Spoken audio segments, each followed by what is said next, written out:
When it comes to quality sleep, Ashley has you covered with top mattress brands at winning prices and with special financing options available. You can snooze now and pay later. Plus, your mattress purchase helps give the gift of better sleep to children in need and U.S. Special Operations Forces. Visit your local Ashley store or shop online today and make every snooze count. Financing is subject to credit approval. See store or ashley.com for details. Dreaming of overseas adventures or connecting more deeply with family from afar? Rosetta Stone bridges the language gap. I've tried others, but Rosetta Stone's immersive lessons and voice feedback technology are game changers. Dive into 25 languages by learning intuitively, just like when you were a kid. And here's the holiday sparkle. Grab a lifetime membership now and save 50%. Gift yourself the world. Head to rosettastone.com now and save 50%.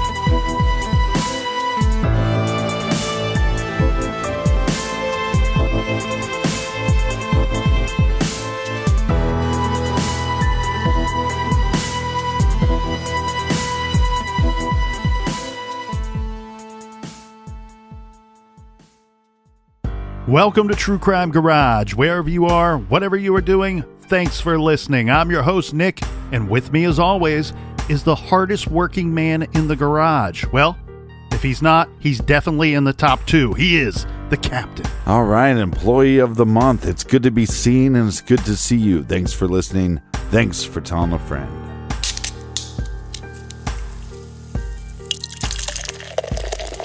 This week, I am very excited that we are featuring one of my favorite beers of this summer. I hope the horn section is ready because we are drinking Lost Marbles by Jackie O's Brewery Garage Grade 5 out of 5 bottle caps.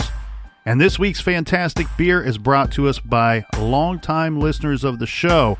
First up, a cheers to Katie and Jose, who are dancing the night away in Portland, Oregon. And a big cheers to Laura in Union Grove, Alabama. Next up, Captain, we have Brittany B. in the bourbon capital of the world, Bardstown, Kentucky. And a big shout out to Amy in Alma, Kansas. And next up, we have Camille from Denver. That's beautiful Denver, Colorado. And last, but certainly not least, we have Laura B. in the parts that are unknown. Everybody that we just mentioned went to truecrimegarage.com and they helped us out with this week's beer fund, and for that, we are thankful. Yeah, BWRUN, beer run. Hey, are you Team Captain or are you Team Nick? Well, here's your chance to get a Team Captain or Team Nick tank top. Don't miss out. It's on sale now. The pre-order ends soon. Everybody wants to be captain of Team Captain. That's actually not true because right now I'm losing. I didn't think I'd be losing, but I am definitely losing. Well, in the end, we're all winners. That's enough of the business. Everybody gather around, grab a chair, grab a beer. Let's talk some true crime.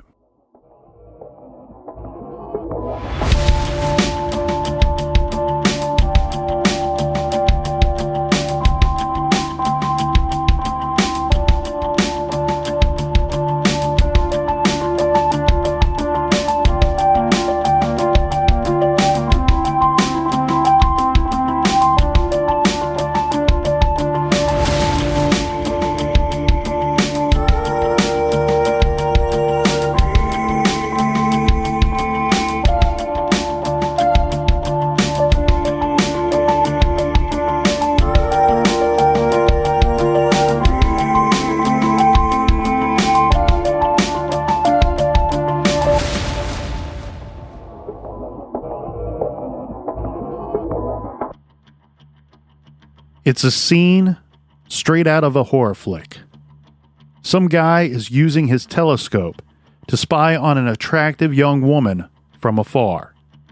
This, of course, unbeknownst to her, as she sunbathes topless on a deserted stretch of beach. Then he observes the unthinkable. A terrifying-looking man storms out of the woods. The man is carrying a revolver and might be wearing some kind of disguise. Like some kind of strange beast, he charges at the woman, yet she is unaware of his presence. The man reaches down and grabs a fistful of the young woman's hair, yanking her up to her feet. She begins to panic, and he drags her into the woods. And just like that, they are gone. What should the onlooker do? He is having a very difficult time trying to comprehend what he just so very quickly witnessed.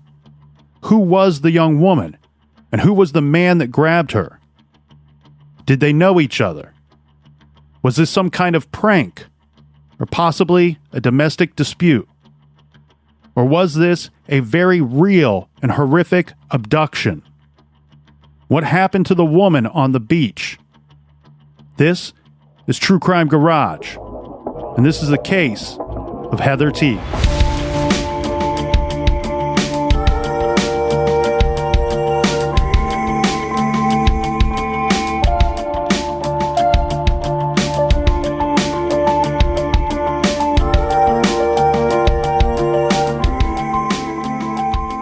Heather Danielle Teague was born on April 25th, 1972. She is the oldest of 4 children. Her mother is Sarah Teague. We don't know anything about Heather's father.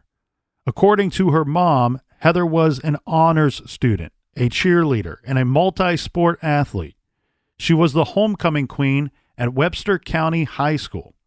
After graduating high school in 1990, living in Spotsville, Kentucky, it's not really clear what Heather did. There's some indication from Heather's mom, Sarah, that in 1995, Heather was struggling a little bit of late and that drugs may have been involved. Sarah told the Courier Press that Heather was dating a guy who was almost 20 years older than she. She had gotten into drugs, some things she didn't know how to get out of. According to Sarah, in the summer of 1995, Heather was trying to pull things together. She started taking classes at Western Kentucky University. But in the week leading up to her disappearance, Heather was fired from her job and ended up on her mother's couch. She seemed angry and unhappy. And during this period, she spent a good deal of time writing long, angst-filled poems and journaling. Heather was beautiful. She had long, dark, curly hair, green eyes, and a wide smile. During her teenage years, she won a few beauty pageants. She was also tiny at only 5 foot 2 inches tall and under 100 pounds. Heather suffered from scoliosis of the spine, meaning that her spine was curved. Now, where our story gets incredibly and dangerously bizarre is on a Saturday in the late summer. This is on August 26th, 1995. Heather decided to take advantage of some warm weather. She drove her little red car to the Newburgh Beach, which is along the old mighty Ohio River in Spotsville, but more importantly in Henderson County, Kentucky. Heather parked on private property. This is a farm that was often used by locals for parking to go hiking or down to the beach area, even though they were not supposed to park there.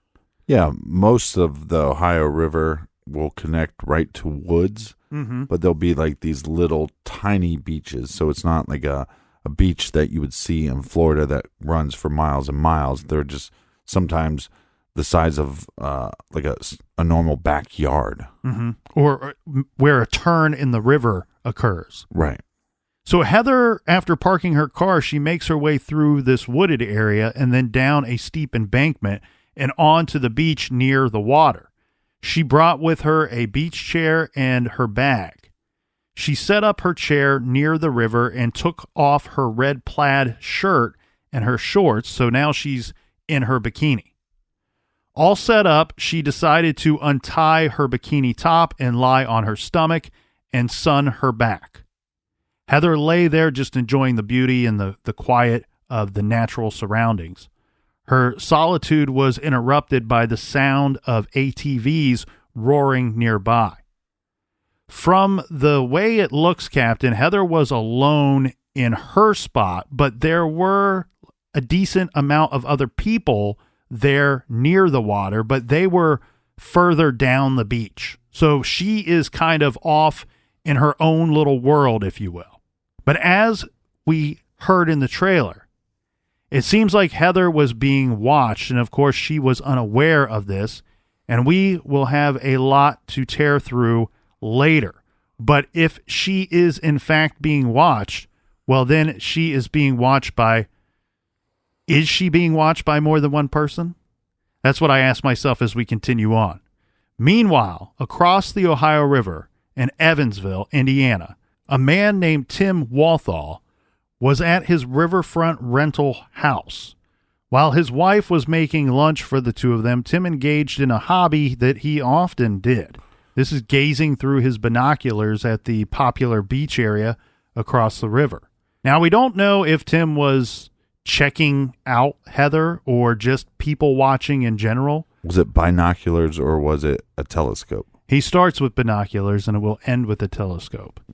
So he acknowledged later that he watched as what happened to Heather unfolded. But whatever the case, wherever he would be watching, we can't say for certain. So through his binoculars, movement attracted Tim's eyes. First, we have the 4 ATVs that were climbing the sand dunes near where the young woman lay on the beach. But Tim noticed something else that was far more interesting and rather concerning. In the very tall, dense trees surrounding the beach, he could see a person moving, and this person was advancing slowly toward the beach, hunched down and sneaking through the underbrush, occasionally popping up every 5 or 6 steps to peer over the weeds and the growth. As the person got closer, he could tell that the person who appeared to be sneaking through the woods was a man. This man paused to allow the ATVs to drive off, and by this point, he was about 15 feet away from the oblivious young woman. Tim said that his first thought was that this man was a friend or a boyfriend who was just sneaking up on her to scare her. He grabbed his high-powered telescope that sat nearby and trained it in on the scene across the river. He could see that the man approaching the girl was tall, with shaggy hair, and what looked to be a dark beard. Tim called to his wife, Karen, that someone was stalking a young woman on the beach. The man being watched by Tim suddenly bolted from the edge of the weeds into the chair of the sunbathing woman. He crouched down and he threw his arm over her back. The girl on the chair jerked. She was startled, but then she went still. The man grabbed her long hair, twisted it, and yanked her up. Now Tim could see why the girl had suddenly become passive. For the sunlight hit something that caused a shine, and then Tim focused in on the item that was in the man's hand, and it was a silver revolver. The girl was dragged off of the chair. She was no match for the strong man grasping her by the hair, and she was taken away off into the woods, dropping her towel at the edge of the tree line. Well, plus he had a gun. Right. Tim could not hear anything from his vantage point across the river, but he could see the gun in the man's hand, and he watched in horror as this man grabbed Heather and marched her off into the woods. Even if he had yelled like a warning to the struggling girl or had screamed at the man brutalizing her, they very likely would not have heard him at all. Well, the Ohio River is pretty wide. Well, at this point, Captain, the shore across the river was at least a half mile away. So a good distance there. Tim could do nothing but watch helplessly as this young woman was abducted. So he calls the police. Now, this sounds like a pretty straightforward statement, right? Right. But there is nothing straightforward about this call, as we will see as we get into it. For now, staying on pace with the information that is coming out as it was coming out. So we will say that Tim waited about 20 or 25 minutes to phone the police. He said that he stood there and watched to see if the young woman would come back to retrieve her things and that she would be okay. But she never reemerged from the woods. And eventually he decided to call it in. One article in a local paper that we found reported that this woman was abducted at approximately 12:10 p.m. Another reported that it was around 1 o'clock. Heather's mother, Sarah, is on the record stating she has reason to believe the abduction took place at 12:30. The call from Tim came in at 1:15 p.m. So according to the Akron Beacon Journal, a trooper arrived at the Newburgh Beach 26 minutes after Tim's call to the Kentucky State Police. Depending on which article is right or who is right, we have anywhere from 41 minutes at the very least all the way up to 91 minutes had elapsed since the scary event, and the sunbathing woman was long gone. So you think that there was a hesitation to call police? Well, he did say, he's been upfront and forward about that, saying, I didn't call immediately because he was pretty convinced that what he was seeing was just some kind of playful prank that these young adults or teenagers were playing on one another, that maybe the two were some kinds of friends. When you're watching from that distance, I mean, I've never witnessed anything like this up close or even from that distance, but I don't know. There's got to be a bit of a shock factor, right? Where you're not really sure what you're seeing. I guess when you live by the credo of see something, say something, maybe you don't hesitate, but I think he was standing there watching, thinking that at some point he would see both of them come back to the beach area and he'd go, oh, they're just fooling around. Right. It's not clear to us, or I think anybody, because it's not like we're sitting from his vantage point or his viewpoint and knowing what kind of detail he was able to see with his telescope. Well, and I don't want to get too far into this because it gets very convoluted very quickly, but there's also some belief that there were different phone calls that were made. And what I mean by that is we have a unique situation, right? Where we have something going on in Kentucky on one side of the river and somebody witnessing it on the other side of the river. And therefore, it's a little confusing as to who is to be called and who is to respond to such a call. Right. So that is part of the reason for this delay. However you want to swing this hammer, man, it's either 41 minutes from the time that it's believed she was abducted all the way up to 91 minutes before anyone responds to this spot on the beach. Now, found on that lonely stretch of the beach was Heather Teague's chair, her purse, shoes, shirt, shorts, and bikini top, and as said, her towel that she dropped right at the edge of the woods. Heather Teague has never been seen again that we are aware of. There's never been any credible sighting of her to this very day. Well, I think the simple thing would be if you saw something like this, you don't have to look up what department to call. You could just call 911.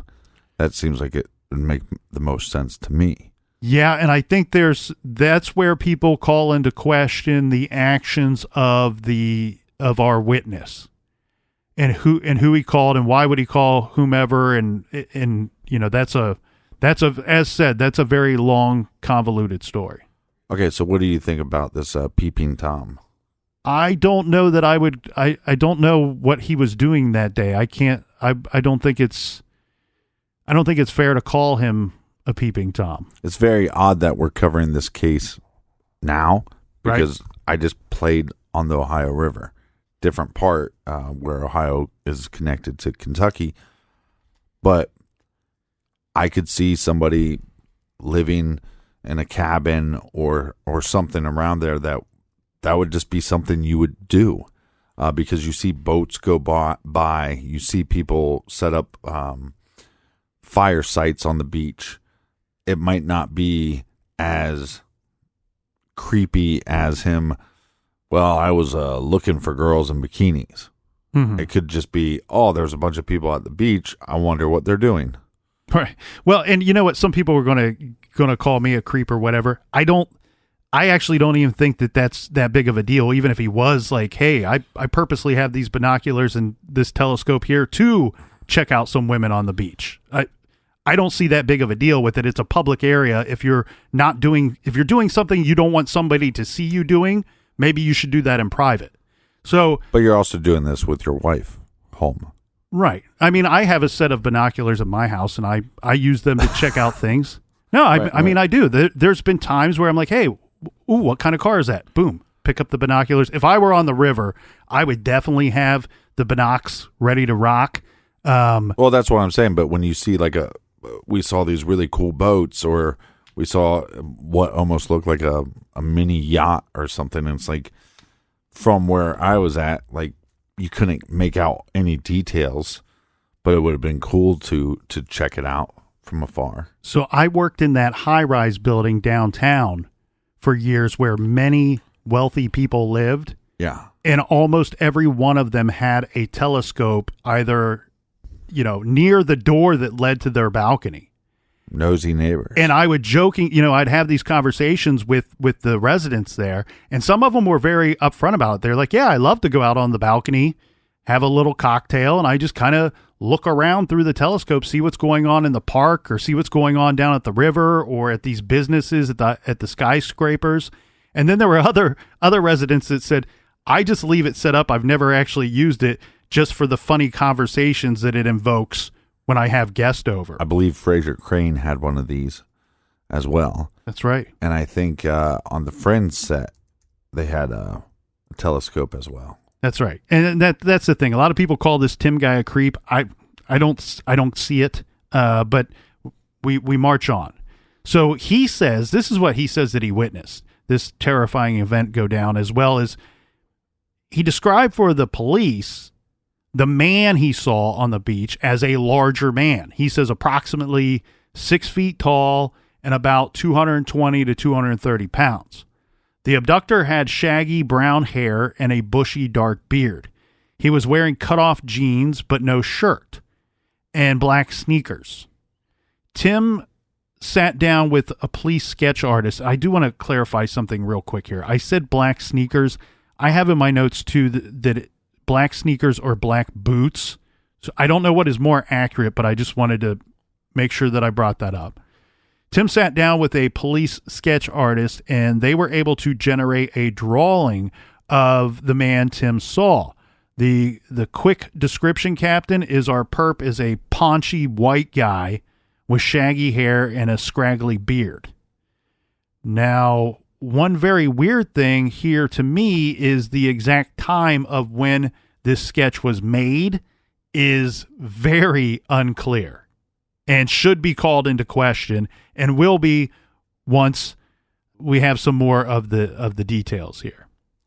It looks like the police did not doubt Tim's story, the witness's story. As we know, they responded to the call. They did search the area. Heather's red car was found parked near the spot on the beach, her spot on the beach, through that wooded area. Mm-hmm. They did their thing. They ran the plate and figured out that the vehicle belonged to, and they figured out that it belonged to Heather Teague. And I'm guessing here, Captain, but based off of Tim's description of our abducted victim and the description of the vehicle's owner, the responding officers are probably making a connection here. So our missing person is very likely this Heather Teague, and somehow they managed to track down her mother, Sarah. Now, Sarah said that she and another daughter were out that day until about 3 p.m., and then they got a phone call from the Henderson County Sheriff's Office asking if they knew where Heather was. They told her that they found her car at the beach. Sarah and her second daughter, Holly, went to the scene where they met with the Kentucky State Police and identified the things found as belonging to Heather.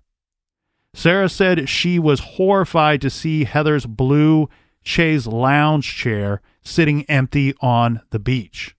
As we said, police took Tim Walthall at his word about what he had witnessed on the beach. Kentucky State Police Trooper Larry Abel was quoted in the Billings Gazette as saying, quote, "This guy rents this place and looks across and sees this. It's very shocking. He's really helped us in this case.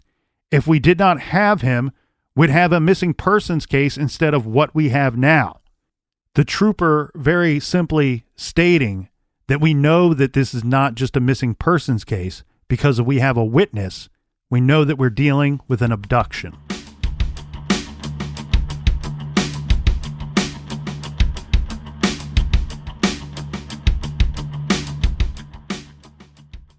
This show is sponsored by BetterHelp. Do you look forward to the holidays? Maybe you struggle with seasonal blues. This time of year can be a lot, and it's natural to feel some sadness or even anxiety about it. But adding something new and positive to your life can counteract some of those feelings. Therapy can be a bright spot, something to look forward to make you feel grounded, and to give you the tools to manage everything going on. If you're thinking of starting therapy, give BetterHelp a try. It's entirely online, designed to be convenient, flexible, and suited to your schedule. Just fill out a brief questionnaire to get matched with a licensed therapist and switch therapists at any time for no additional charge. Find your bright spot this season with BetterHelp. Visit BetterHelp.com/garage today to get 10% off your first month. That's BetterHelp, HELP.com/garage. Rosetta Stone is the language learning program with a lasting impact. I've been using their app to learn French, and it's not just about memorizing words, but actually having real conversations. And it's not just French. They offer 25 languages. Right now, Rosetta Stone has an awesome holiday deal, 50% off their lifetime membership. Every language, unlimited access forever. For anyone keen on diving deep into a new language, check out rosettastone.com. It's a game changer. You can live out your MasterChef dreams when you find a professional on Angie to tackle your dream kitchen remodel. Connect with skilled professionals to get all your home projects done well. Visit Angie.com. You can do this when you Angie that.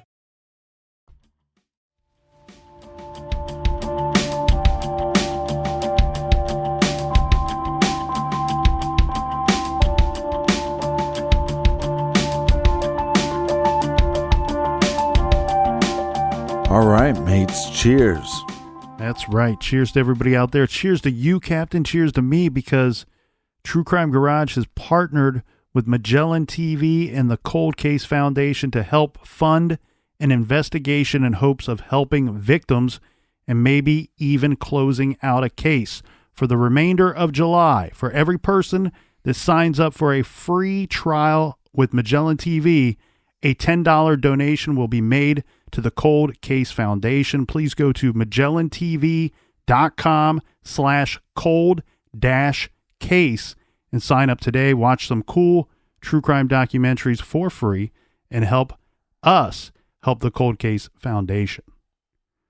Our witness, Captain, this Mr. Tim, seems to have been very involved in the case. It didn't just stop with him giving a statement and helping to create the composite sketch. No, he met with the family and participated in searches for the missing young woman. These searches for Heather that took place over the coming days and weeks were organized by Heather's mom, Sarah, and multiple volunteers, as well as law enforcement. The beach and the surrounding areas were combed by professionals looking for any clues to aid them in solving the mystery of Heather's abduction. Well, but they also had to talk to anybody else that was on the beach that day, right? That's right. The other thing we did is we had divers check the river itself. A helicopter using infrared sensors scanned the area from overhead. Horseback riders crisscrossed the surrounding land looking for really any signs of Heather at all. Well, when they search the river, though, they're only searching probably right in front of the beach. I mean, this is a big river. This would be a lot to search. Yeah, it's the Ohio. It spans many states and then goes into the Mississippi. Now, dogs were brought in as expected. They tracked Heather's scent this into the woods and then to the parking area where they lost the trail. Okay, but let's stop there because we have an eyewitness saying that he saw a man take her into the woods, and we have some proof of that because of the dogs. Mm-hmm. Because of all of these efforts, the investigators, based off of the evidence that they are working on, they're working with the theory now that Heather either got into or, based off of our witness, his statement, was most likely forced into a vehicle and then moved away from that area. Mm-hmm. Of note, a dark pickup truck was seen parked at the beach that day, but of course, so were a lot of other vehicles. Meanwhile, police were canvassing the area to try to find any additional witnesses, as you stated, who could help them pinpoint what happened to Heather. Newburgh Beach was described in articles as usually very busy, with several hundred people gathering there on weekend days. Most of the stories described it as a rough and tumble spot where locals partied. Sometimes we have drugs and alcohol involved, and often there were fights. Kentucky State Police Trooper Abel voiced... What do you mean there was fights? What do you mean? Fights at the beach? Yeah, people fight at the beach. Oh, it's like Karate Kid. Remember? This is not like Fight Club where they're scheduling the fights. It's just a lot of people in an area together. There are drugs and alcohol involved, and sometimes people fight one another. Well, just to be clear, the UFC now has Fight Island. So, right. No, so this is like Karate Kid, like where they go down to the beach, we're having a little fire, and then Danielson is going to take on Lawrence. So the Associated Press on August 30th stated that there were about 500 to 600 people there that afternoon. Wow. And what we have is basically nobody saw anything in regards to the abduction of Heather other than this Tim guy on the other side of the river, or if they did see something for whatever reason possible, I couldn't imagine what that would be.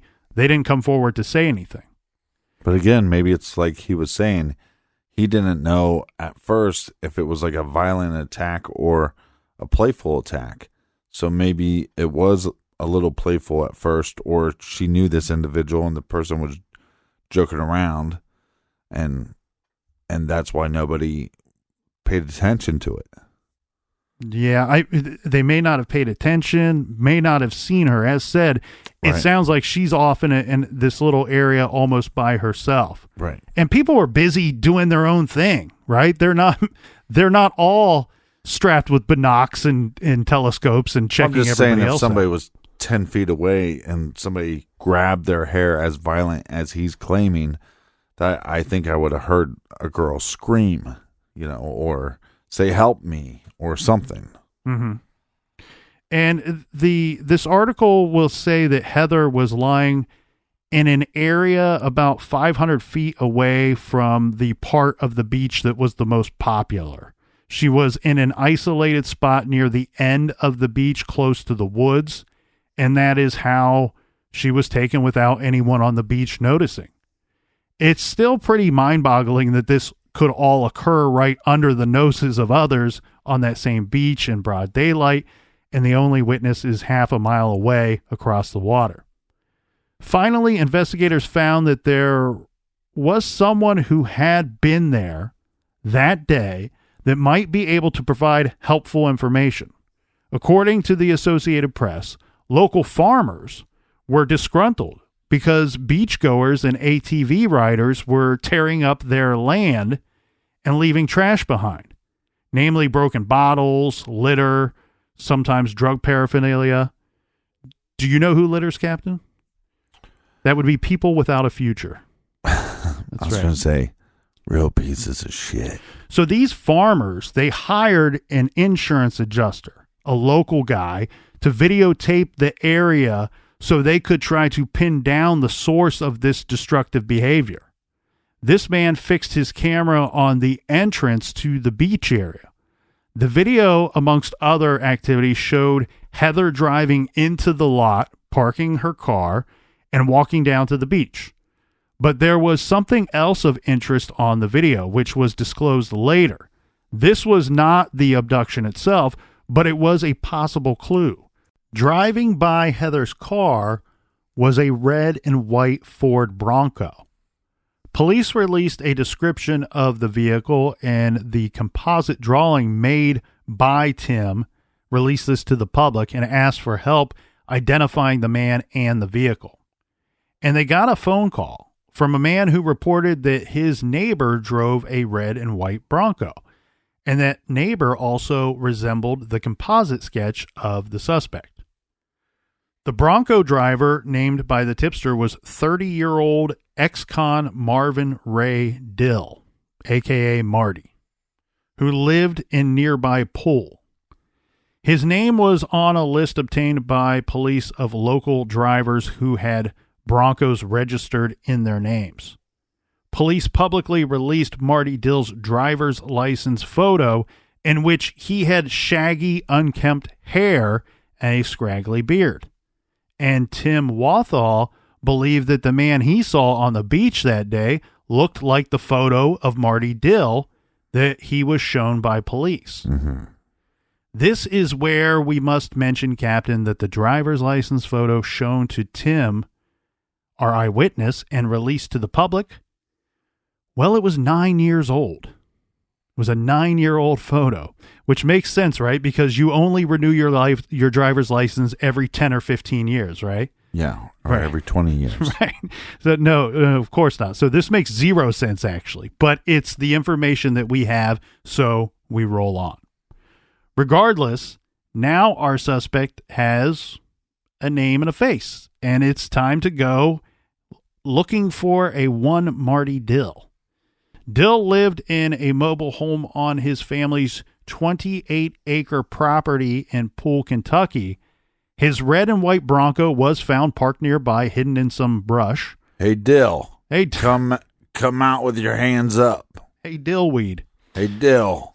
According to reports, the Bronco had been cleaned recently. I don't know what that means. We're always suspicious of that. People state that, like, yeah, he cleaned his car recently, and I get it. I get why we're suspicious, because he's become under the microscope there. But he could have just took it through a car wash or something. It doesn't mean he cleaned the inside. Maybe some of the good people just clean their cars once in a while. Yeah. I mean, I clean my car every week, so you'd think, like, I'm not, committing a crime every week. I think what is more interesting is the statement of the Bronco was found parked hidden behind some brush. Like, it doesn't appear to be parked where one would normally park their vehicle. He's gone out of his way to kind of conceal it. Now, according to the reports, we have police and FBI that surrounded the mobile home armed with a search warrant. And Dill's uncle, who just so happened to be a Henderson cop, his name is Ernie Green. He went inside to, kind of calm things down, seemingly diffuse the situation and talk with Marty. After he was inside for a while with Marty, a single shot rang out.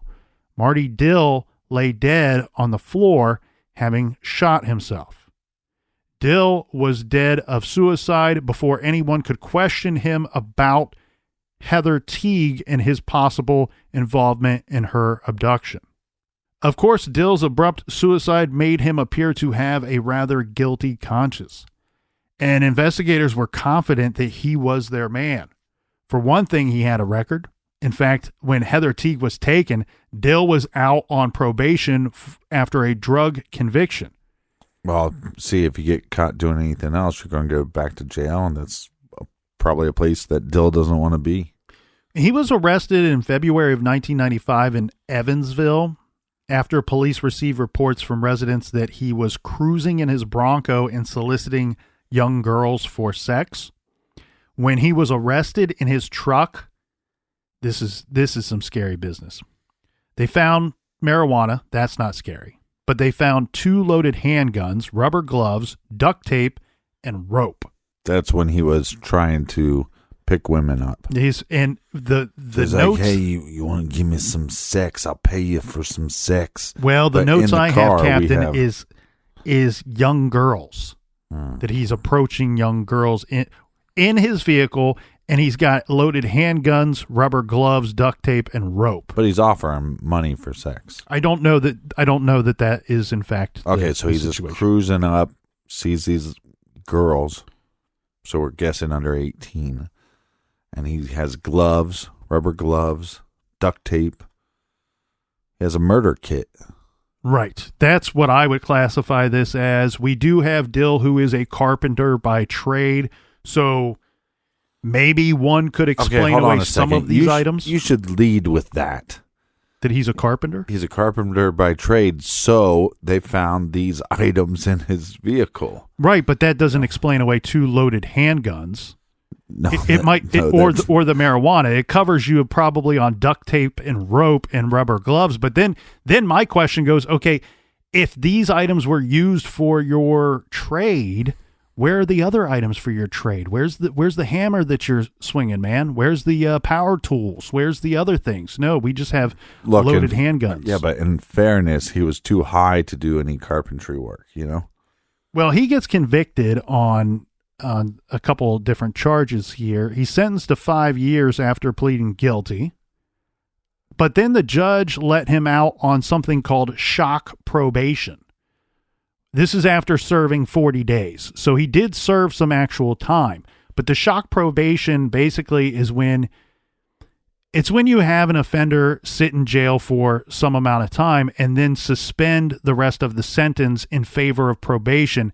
It's really designed to deter the person from wanting to reoffend and go back to jail. You will see this sometimes with people that are first-time offenders. Right. The other thing, though, too, it was later revealed that Dill had another conviction from 1993 for harassing a woman. This stems from some events back in 92. This is when Dill repeatedly called a woman and asked to speak to her boyfriend. That doesn't sound like that's not a big deal, right? He's calling to speak with her boyfriend and asking to speak with her boyfriend. Where the harassment gets ramped up a couple of notches is the boyfriend is deceased. This is very strange. Yeah. So Dillhead, right? Dillweed is calling a girl and he's saying, "Hey, let me talk to your boyfriend." And she's saying, "Hey, my boyfriend's dead." And he's like, "Hey, let me talk to your boyfriend." Something like that, yeah. According to this woman, that wasn't the all of it. She said that Dill would follow her sometimes on dates and then later would call her and tell her where she was and what she had been wearing, letting her know, "Hey, I was out there watching you and I can prove it because I saw you here and I saw you wearing this." And he would say things to her, according to her, that, if I wanted to, I could hurt you. And he also made some references to sexually sadistic acts. If you want to really scare somebody, you don't say, "You know what, I can hurt you." You say stuff like, "You know what, on Sundays I could do your laundry." Well, the Louisville Courier-Journal reported that friends and relatives of Dill's suspected that he had, in fact, kidnapped Heather Teague, but apparently was too frightened to come forward. So we know there's eyewitnesses that saw Dill's Bronco at the beach that day or in that area that day. And we know that he has priors, and we know that he has the ability to have guns. Do we have any evidence that he still had guns? Well, what we do have is the statements of his friends and family who believe that he might have been involved in some manner. We do have Dill's wife who hired a lawyer before Dill. This is even before the police were on to Dill in regards to Heather's abduction. At some point, Dill's wife was questioned by police, and immediately afterward, Dill was kind enough to kick her out of their home. Real gentleman. After Heather went missing, Dill conveniently started parking his Bronco in the woods behind his mobile home. This is according to, again, neighbors, friends, family. So now we have a working theory that Marty Dill abducted Heather Teague, killed and disposed of her and managed to clean up most of the evidence before police tracked him down and then kill himself in a crisis of conscience. Well, if that were just that simple, then, Captain, I would be off for tacos on a patio somewhere right now. But we start to learn that maybe the case against Dill is not so cut and dried. Dill's relatives told investigators that his suicide could have been motivated by factors other than guilt.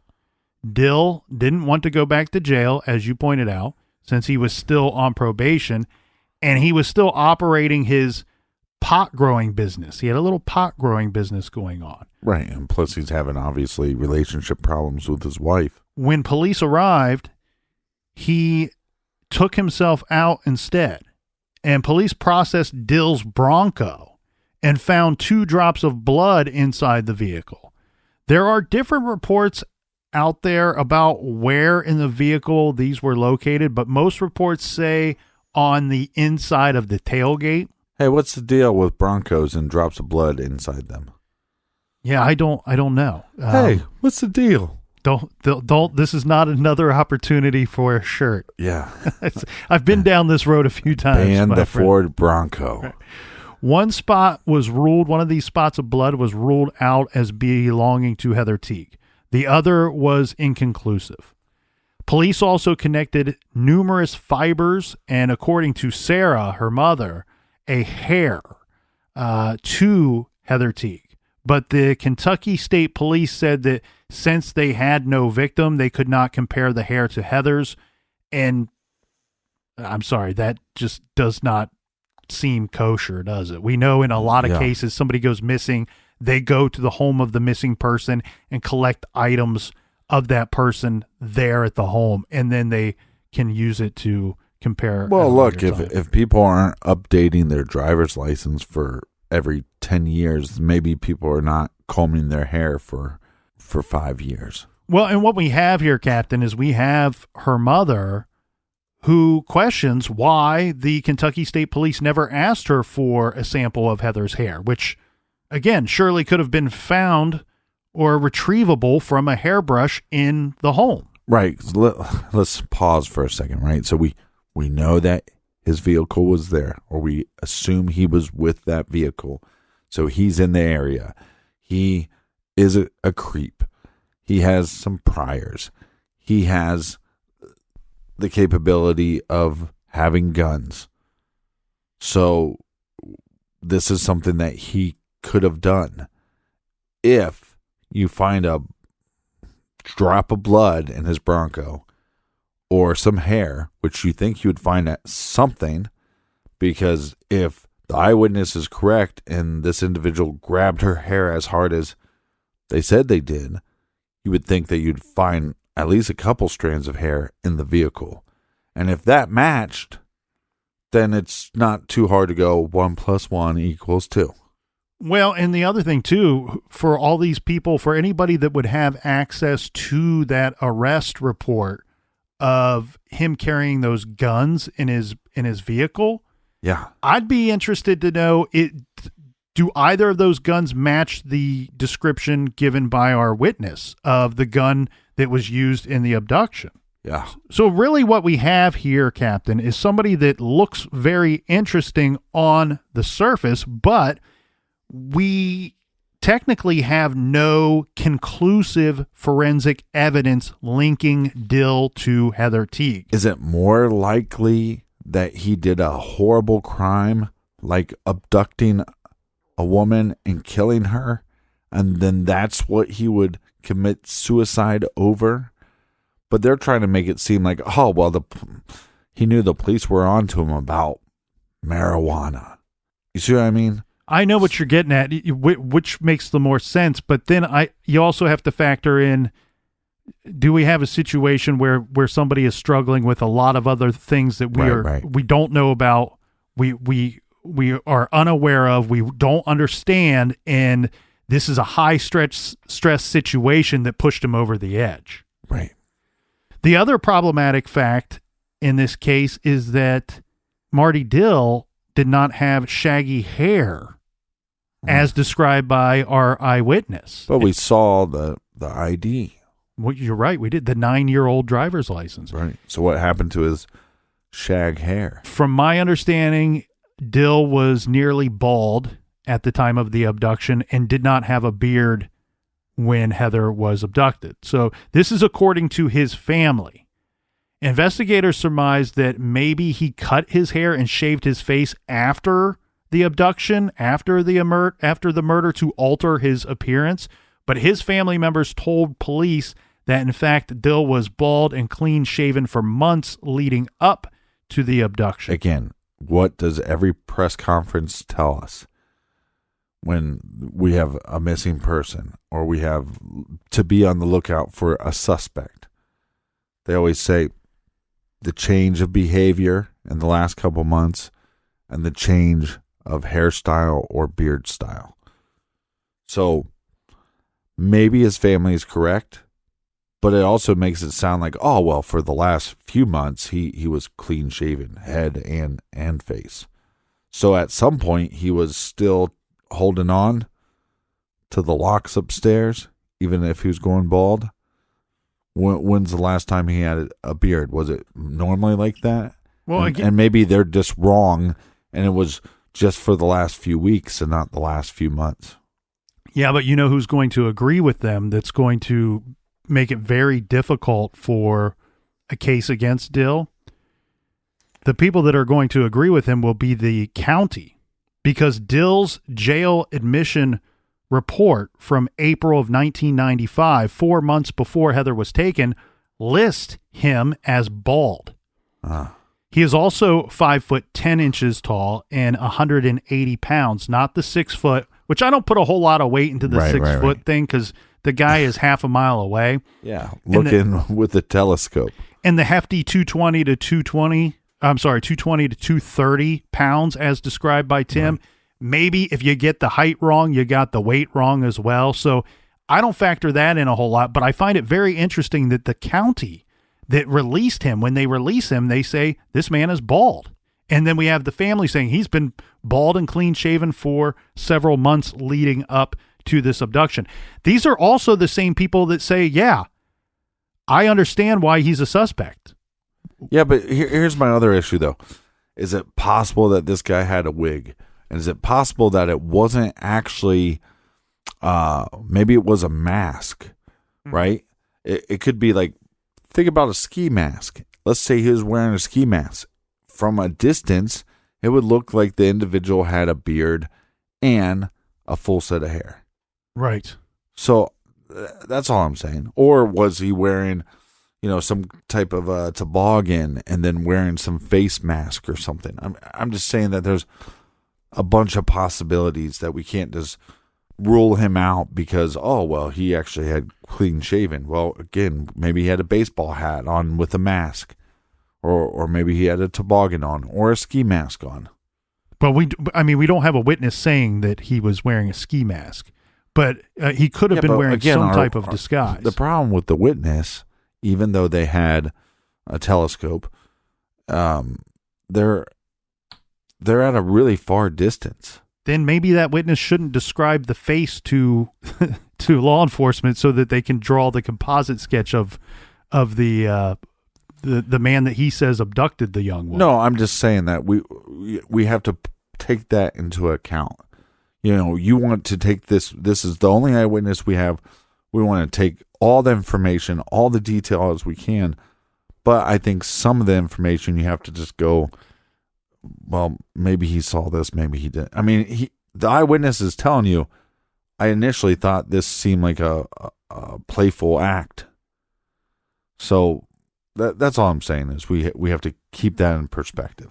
All right, Captain, bring in the grand jury, because the prosecutors convened a grand jury on November 7th, 1995 to try to force reluctant witnesses like Marty Dill's son to testify in an attempt to conclusively determine that Dill had killed Heather Teague. Tracy Dill, Marty's widow, was among the witnesses subpoenaed.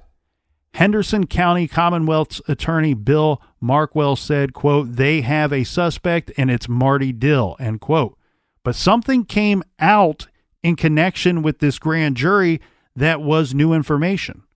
A Reed, Kentucky resident named Michelle Morgan told police she saw a woman she believed to be Heather Teague struggling with a man in a car in Reed, Kentucky. This was around 2:30 or 3 p.m. on the day Heather was taken from the beach, which we stated was around 12:30 or 1 o'clock. The car Morgan witnessed was traveling eastbound on Kentucky 811, driving away from Newburgh Beach. Morgan's description of the man seen with the struggling woman matched the composite drawing with longer hair and a shaggy beard. The woman, Morgan said, clearly did not want to be in that car, which was a silver and red 1979 or 1980 Chevette. An article in the Messenger Courier newspaper appearing at the end of October 1995 read, "Another suspect has surfaced in the August abduction of a 23-year-old woman, but County Attorney Markwell denied that any new suspects had emerged. It's not clear what became of the grand jury, but we do know dead Marty Dill's wife, Tracy, took the fifth. The Kentucky State Police kept the case open, but told Sarah Teague that Marty Dill killed her daughter, and that was the end of it." Yeah, but this is far from over. Yes, it is. This is one of those cases that when you look into it, you can often find many very quick, short summaries of a young woman alone on a beach who was abducted, and this is reported to police by the witness. And a lot of times that's about as far as it goes, right? Yeah. But this story, this case is very complicated, and it's got a lot of twists and turns along the way. And regardless of what police told the mother back then, we know, Captain, that this wasn't the end. When Heather was taken, Heather's mom, Sarah, went into activist mode. Even though the prime suspect, Marty Dill, was dead, she was, at the time, and still is to this day, determined to find her daughter. She started organizing many, many searches. Now, anniversaries of Heather's disappearance came and went. For the first year, active searches continued with family, friends, and volunteers scouring hundreds of miles of river bottomlands, looking in every cistern, field, and barn they could find. They've searched abandoned buildings and motel rooms. 1 year after the abduction, the Kentucky State Police acknowledged that they had exhausted all leads. And despite the efforts of her family, no trace of Heather has ever been found.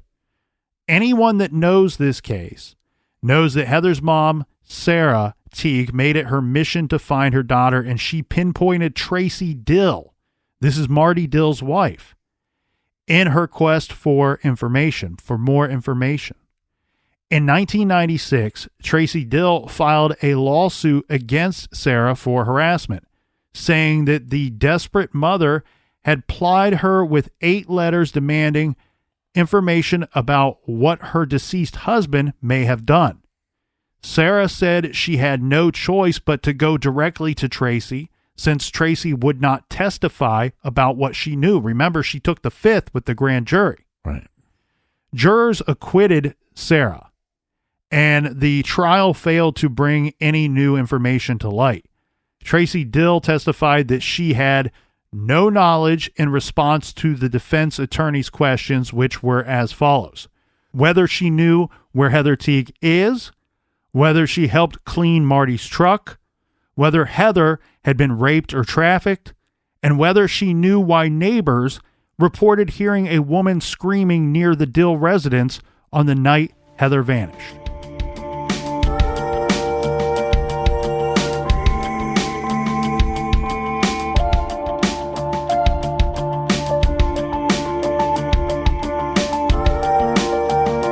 And for more True Crime Garage, check us out. All of our episodes are available exclusively on the Stitcher app. And check out our bonus show called Off the Record. Also, for more True Crime Garage, join us back here tomorrow in the garage, where we pick up where we left off with this week's case. Until then, be good, be kind, and don't litter.